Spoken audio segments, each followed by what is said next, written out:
Dire que la conférence climatique de Paris se doit d'être un rendez-vous historique, c'est quasiment de l'ordre de la palissade pour un écologiste.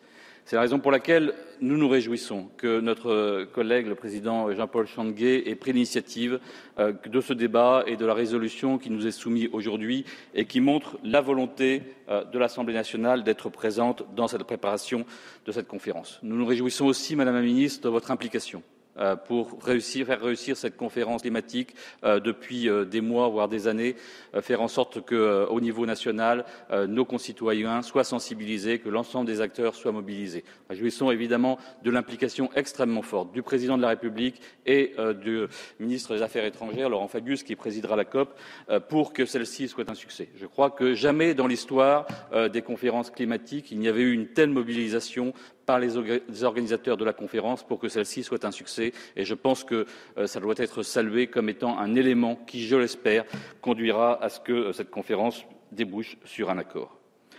Je ne reviendrai pas sur les conséquences du dérèglement climatique, tout le monde les connaît.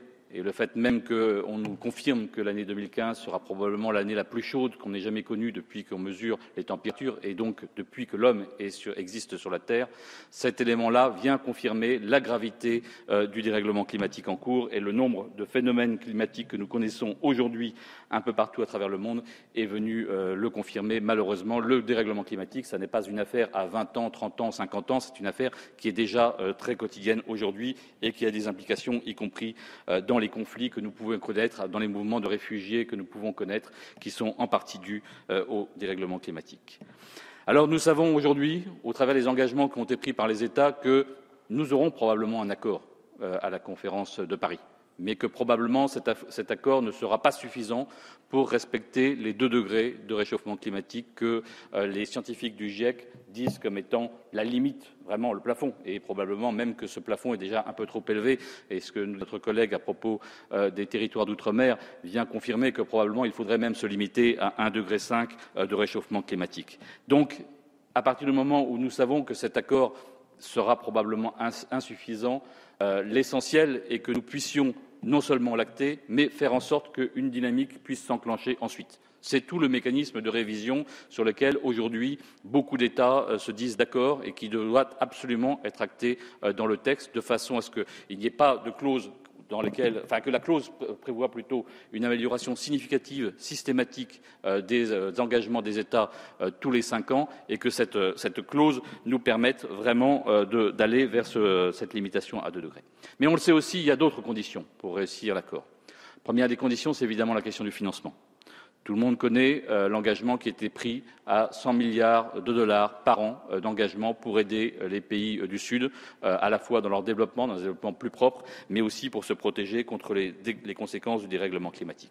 Cet engagement-là doit être tenu, et pour l'instant, ce n'est pas le cas. Et donc, il est absolument indispensable que dans les jours qui restent avant la COP et pendant la COP, il y ait réellement un engagement de la part des États pour que les pays qui vont être les premières victimes du dérèglement climatique, les impacts, on les constate aujourd'hui. On nous dit qu'il y a eu, sur les 20 dernières années, 600 000 morts dues aux conséquences des catastrophes climatiques. 89% sont dans les pays les plus pauvres. Donc clairement, nous sommes dans une situation où ce sont ceux qui ont le moins pollué qui seront les premières victimes. Il faut absolument, si nous voulons les embarquer avec nous dans cet accord, que ces engagements soient tenus. Il faut aussi que la finance prenne sa part. C'est un sujet sur lequel nous nous sommes engagés un certain nombre, y compris dans le cadre de la loi de transition énergétique. Je salue notamment Arnaud Leroy, avec lequel nous avons porté des amendements dans cette loi, qui permettent aujourd'hui de faire que la France se soit engagée vers une politique en matière de finances vertes et notamment d'empreinte carbone de la part des investisseurs. Il faut que nous sortions d'un système dans lequel aujourd'hui les énergies fossiles et le nucléaire sont aujourd'hui 7 fois plus subventionnés que les énergies renouvelables. Un système complètement aberrant duquel nous devons sortir si nous voulons réussir. La résolution en parle aussi. Il est absolument essentiel que nous puissions aboutir dans des délais relativement brefs à quelque chose qui peut se correspondre à un corridor en matière de prix du carbone. C'est ce qu'avait proposé notamment le rapport de Pascal Canfin et d'Alain Grandjean. Et je pense que ce dispositif-là est un dispositif vertueux qui est absolument indispensable. Mais je porte aussi une autre proposition, et je remercie Jean-Paul Changuet de l'avoir introduit dans sa résolution, qui est portée notamment par nos collègues brésiliens et qui aujourd'hui est portée par l'ensemble du groupe des 77, et donc qui est message qui pourrait être repris et qui doit être repris dans la COP, c'est le fait de mettre en place un prix positif. Un prix positif pour les réductions de carbone. C'est-à-dire qu'il s'agit non seulement de mettre quelque part un malus sur les émissions fossiles, mais aussi un bonus sur les réductions d'émissions. Aujourd'hui, ce mécanisme de positive pricing, comme l'appellent nos collègues, est quelque chose qui est en train de progresser dans la négociation, qui a été repris dans une partie des textes de la COP 21 et sur lequel je fonde pour ma part pas mal d'espoir. Parce que je pense que non seulement il est évidemment extrêmement important qu'on puisse adresser des signaux positifs pour ceux qui font des efforts, mais que ça peut être un mécanisme très vertueux pour faire les transferts financiers nord-sud dont nous avons besoin aujourd'hui pour développer les technologies qui seront les technologies du développement propre. Il faut aussi donc ces transferts de technologie. Et c'est pour ces transferts de technologie, il faut à la fois de l'argent, mais il faut aussi la volonté de favoriser le fait que les pays en voie de développement puissent faire leur développement avec des énergies qui soient les énergies les plus propres, et notamment avec les énergies renouvelables. On est aujourd'hui face à un boom incroyable, un boom formidable pour les énergies renouvelables. La chute des prix du solaire et la chute des prix de l'éolien font qu'il y a aujourd'hui un développement massif à travers le monde. L'IRENA, qui est l'Organisation internationale des énergies renouvelables, annonçait ce matin que pour réussir à limiter à 2 degrés le réchauffement climatique, il fallait doubler la part des énergies renouvelables d'ici 2030. Des organisations comme l'AIE, qui ne sont pas connues comme étant particulièrement favorables au développement des énergies renouvelables, disent qu'en 2040, probablement que 50% de l'électricité mondiale sera renouvelable. Donc on est aujourd'hui dans un développement massif. Et moi, à la différence de notre collègue Aubert qui est parti maintenant, mais je me félicite que cette résolution mentionne la volonté d'aller vers 100% d'énergie renouvelable. C'est l'objectif vers lequel nous devons aller. C'est l'énergie la plus sûre, c'est l'énergie qui coûte le moins cher une fois qu'elle est installée, et c'est une énergie évidemment qui n'émet pas de pollution. Donc c'est un élément extrêmement important. Passer des vieilles énergies de stock, que sont le charbon, le gaz, le pétrole, l'uranium, aux énergies de flux que sont les énergies renouvelables, c'est évidemment un objectif formidable. La France ne peut pas rester à l'extérieur de cet objectif. La loi de transition énergétique nous permet d'ores et déjà de nous engager en ce sens. Elle nous donne des éléments.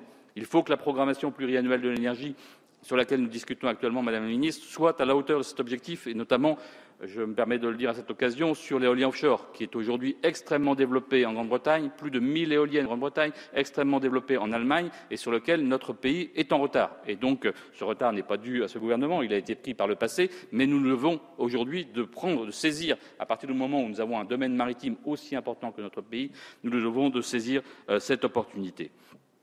C'est quelque chose qui est non seulement nécessaire d'un point de vue environnemental, mais c'est aussi d'un point de vue de l'emploi, tout simplement. Il y a énormément un gisement d'emploi considérable, et vous ne cessez de répéter, Madame la Ministre, mais vous avez raison de faire cette pédagogie, c'est un gisement d'emploi considérable qu'aujourd'hui peut receler à la fois l'efficacité énergétique et le développement des énergies renouvelables, à la différence, je me permets de le dire, de ce que disait notre collègue, de l'énergie nucléaire, qui, on peut répéter tribune après tribune que nous serions dans l'excellence.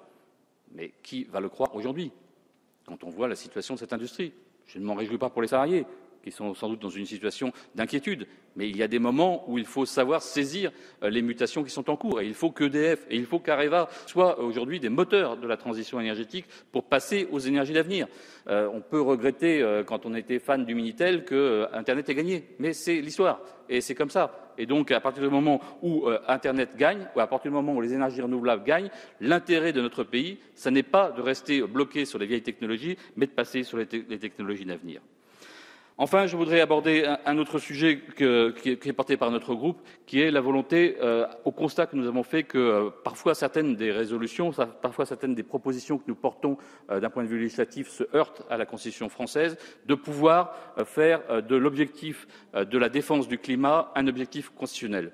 Nous allons proposer une proposition de loi portée par Cécile Duflot lors de notre niche parlementaire, et nous comptons bien à cette occasion porter ce débat sur le fait que nous puissions faire de ce sujet un objectif constitutionnel, parce que ça permettrait de le mettre au même niveau que d'autres objectifs qui sont aujourd'hui dans la Constitution. Je conclurai donc, Madame la Ministre, en disant que le fait que cette conférence climatique se tienne à quelques semaines après les événements dramatiques que nous venons de connaître à Paris et à Saint-Denis est quelque part un élément symbolique sur le fait que nous sommes face à des défis qui sont des défis considérables, qui ne sont pas l'un d'un côté et l'autre de l'autre, mais qui sont liés. Ils sont liés à la fois parce que c'est à cause de la sécheresse, c'est une des causes en tout cas de la sécheresse qui a pu sévir en Syrie que ce pays a été déstabilisé. Et donc c'est quelque part le dérèglement climatique qui peut provoquer des conflits géopolitiques. Et ceux que nous connaissons aujourd'hui sont probablement rien par rapport à ce qui risque d'arriver si nous ne réussissons pas à juguler le dérèglement climatique. Mais c'est aussi parce que le pétrole est la source de financement d'une partie des activités terroristes aujourd'hui que nous avons en plus d'un intérêt géopolitique à ce que notre continent et notre pays soient aujourd'hui moins dépendants des énergies fossiles. Et donc, quelque part, je dirais qu'en réussissant cette COP 21, en réussissant la transition énergétique, nous faisons la démonstration que ce qui est bon pour la planète, c'est aussi bon pour l'emploi, c'est aussi bon pour le pouvoir d'achat de nos concitoyens et en même temps, c'est bon aussi pour la souveraineté de notre pays et de notre continent. Merci.